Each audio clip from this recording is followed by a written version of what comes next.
नमस्कार दर्शकों, आज हम बात करेंगे कि श्राद्ध करना चाहिए कि नहीं। श्राद्ध करने से क्या फायदे और नहीं करने से क्या हानि होगी, और श्राद्ध पितरों तक कैसे पहुंचता है।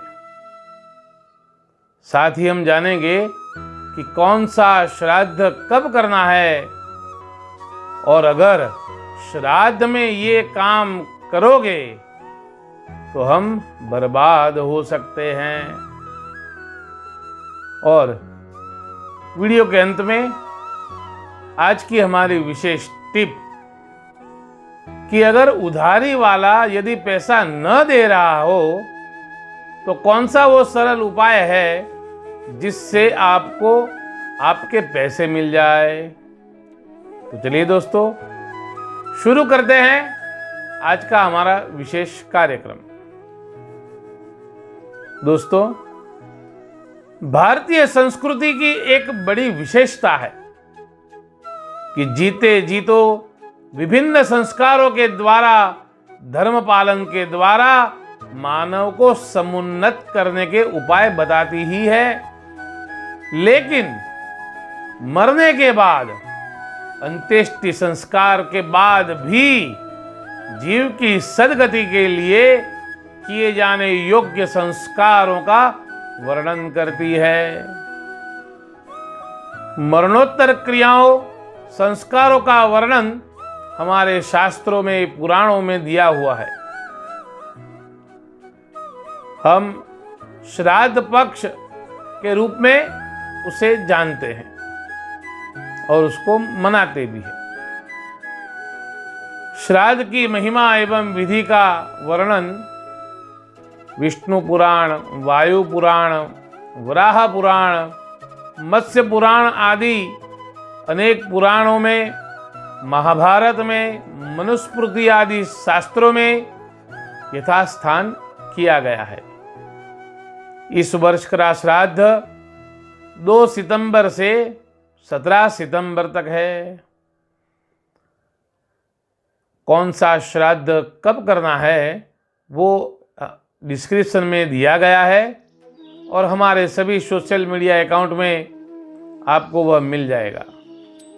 दोस्तों, अब की बार का जो श्राद्ध है वो विशिष्ट श्राद्ध है जो 165 साल के बाद आया है, क्योंकि श्राद्ध पक्ष के बाद अधिक मास आता है।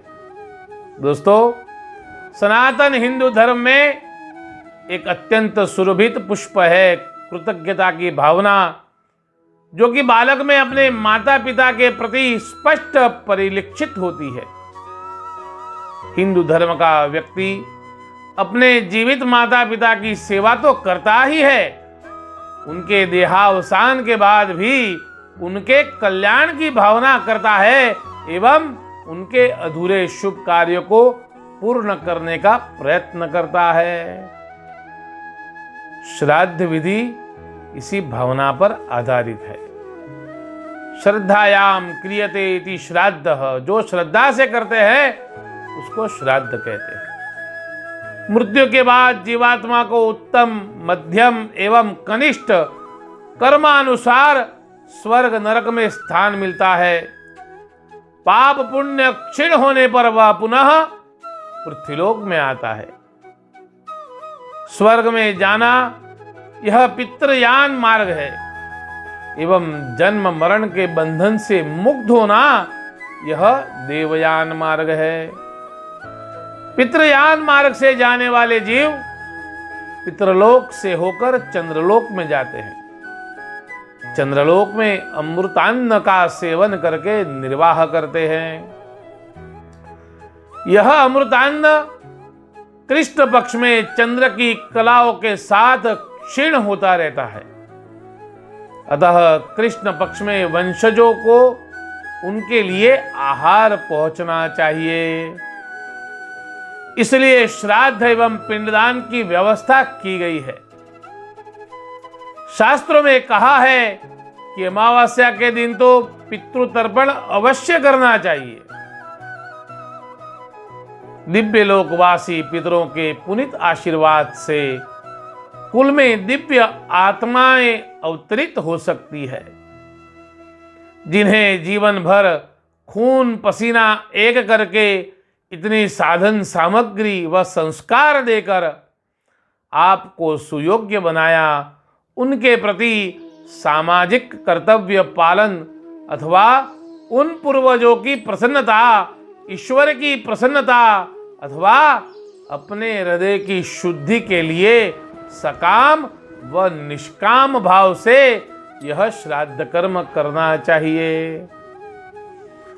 दोस्तों, आपके मन में एक सवाल आता होगा कि ये श्राद्ध पितरों तक कैसे पहुंचता है। आधुनिक विचारधारा एवं नास्तिकता के समर्थक शंका कर सकते हैं कि यहां दान किया गया अन्न पितरों तक कैसे पहुंच सकता है।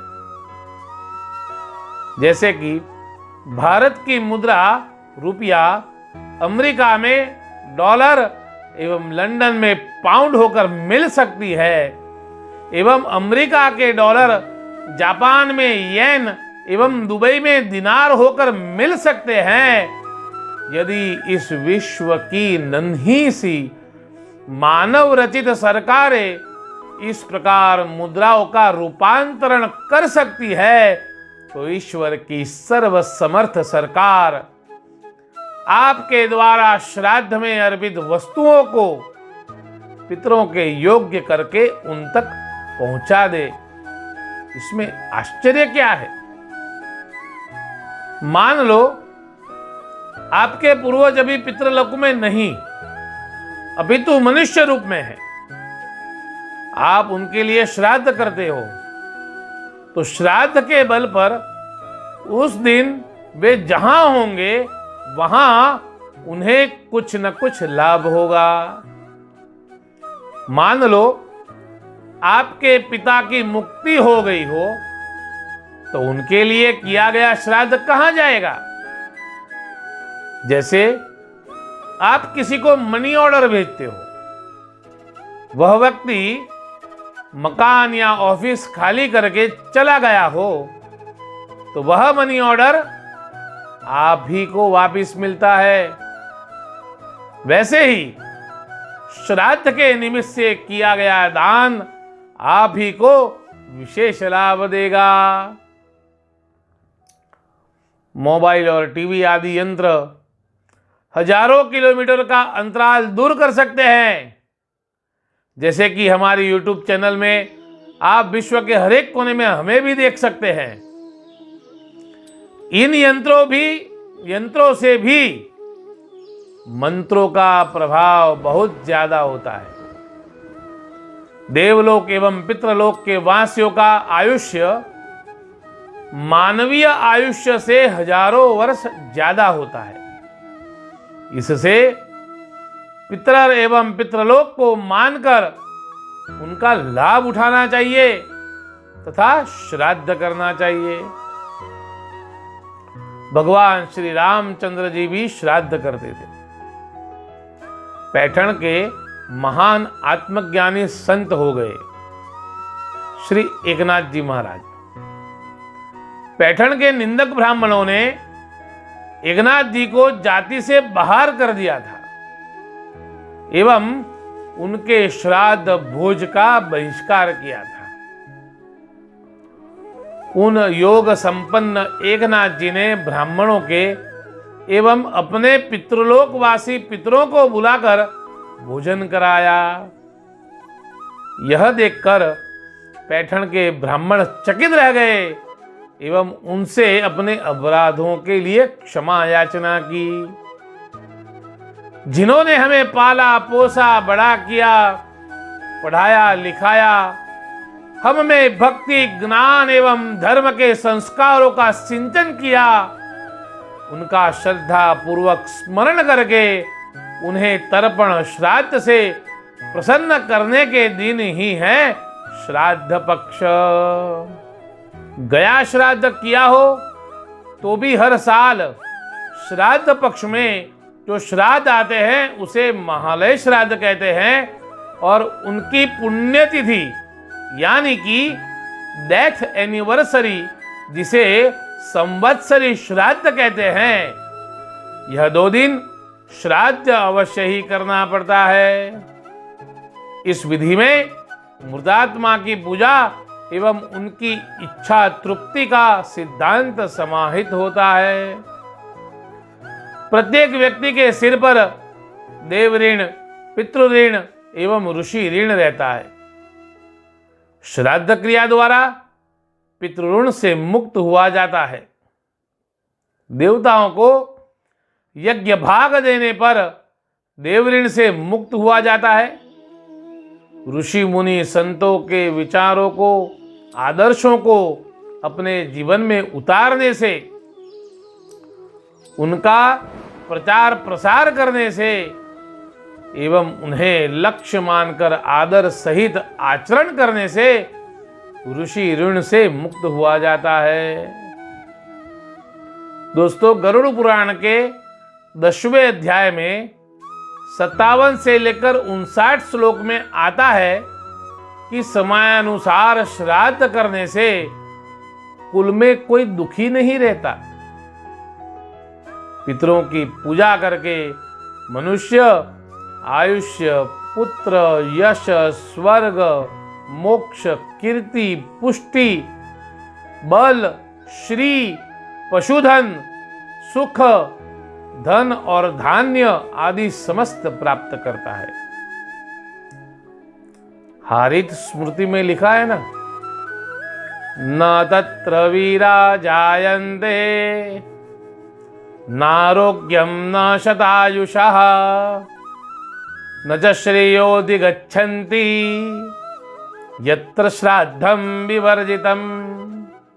अर्थात जिनके घर में श्राद्ध नहीं होता उनके कुल खानदान में वीर पुत्र उत्पन्न नहीं होते, कोई निरोगी नहीं रहता, किसी की लंबी आयु नहीं होती और उनका किसी तरह कल्याण नहीं प्राप्त होता। मतलब कि किसी न किसी तरह की झंझट और खटपट बनी रहती है।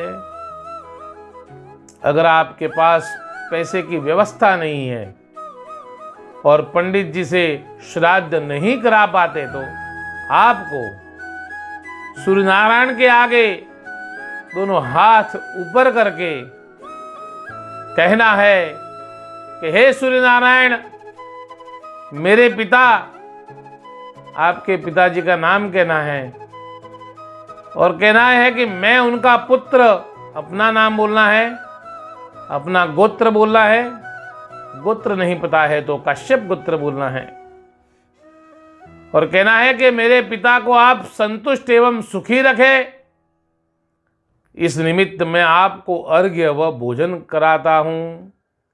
ऐसा करके आप सूर्य भगवान को अर्घ्य दें और भोग लगाए और गाय माता को चारा खिलाए, तो भी पितर तृप्त होते हैं।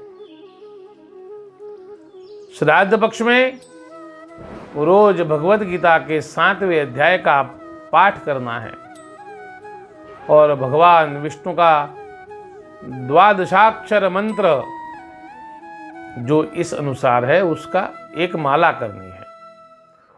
ओम नमो भगवते वासुदेवाय, और एक माला ओम ह्रीं श्रीं क्लीं स्वधा देव्यै स्वाहा, इसकी भी एक माला रोज करनी है। उस पाठ एवं माला का फल नित्य अपने पितर को अर्पण करना चाहिए, इससे भी पितरों को मुक्ति और तृप्ति मिलती है। दोस्तों, श्राद्ध में अगर आप ये काम करेंगे तो पितरों की नाराजगी झेलनी पड़ सकती है, आप बर्बाद भी हो सकते हो। तो श्राद्ध के दिन आपको क्या नहीं करना है, इस बात का अवश्य ध्यान रखना।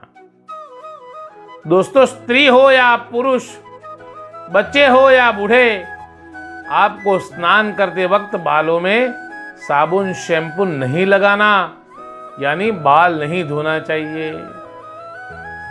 पुरुषों को शेविंग नहीं करनी चाहिए। सुबह सुबह कपड़े नहीं धोने चाहिए। और अत्यंत महत्वपूर्ण बात कि घर में शांति बनाए रखनी है। अपने घर में खुशी का माहौल बनाए रखना है। बाकी ये सब जो कार्य जो सुबह में निषिद्ध है वो आप शाम के वक्त कर सकते हैं। इस तरह से श्राद्ध करने से पितृदेव बहुत प्रसन्न होकर हमारी अनेक मनोकामना पूर्ण करते हैं। दोस्तों, वक्त आ चुका है आज की हमारी विशेष टिप का, लेकिन टिप सुनने से पहले आपको हमारे चैनल सब्सक्राइब करना है, लाइक करना है और शेयर भी करना है। तो चलिए दोस्तों, शुरू करते हैं आज की हमारी विशेष टिप कि उधार वाला यदि पैसा न दे रहा हो तो कौन सा वो सरल उपाय है जिससे आपको आपके पैसे मिल जाए। तो चलिए दोस्तों, मैं आपको उपाय बताता हूँ। दोस्तों, आपको यह उपाय रात्रि में करना है। रात्रि में 12 बजे के आसपास आपको ये उपाय करना है। आपको किसी भी चौराहे पे जाकर एक छोटा सा गड्ढा खोदना है और उस व्यक्ति का नाम लेकर एक गोमती चक्र उस गड्ढे में दबा दें। अगर उस गड्ढे पर आप नींबू निचोड़ दें तो उसके प्रभाव का तो कहना ही क्या, तुरंत प्रभावशाली हो जाएगा। और उससे आप थोड़े ही दिनों में देखोगे कि वो व्यक्ति आपको सामने से पैसा देकर जाएगा। ये उपाय करने से आपकी उधारी के पैसे थोड़े ही दिनों में आ जाएंगे। आज के लिए बस इतना ही। आप और आपका प्यारा परिवार सुखमय रहे, आनंदमय रहे, धर्ममय रहे, स्वस्थ रहे, संपत्तिमंद रहे, यही प्रार्थना। नमस्कार।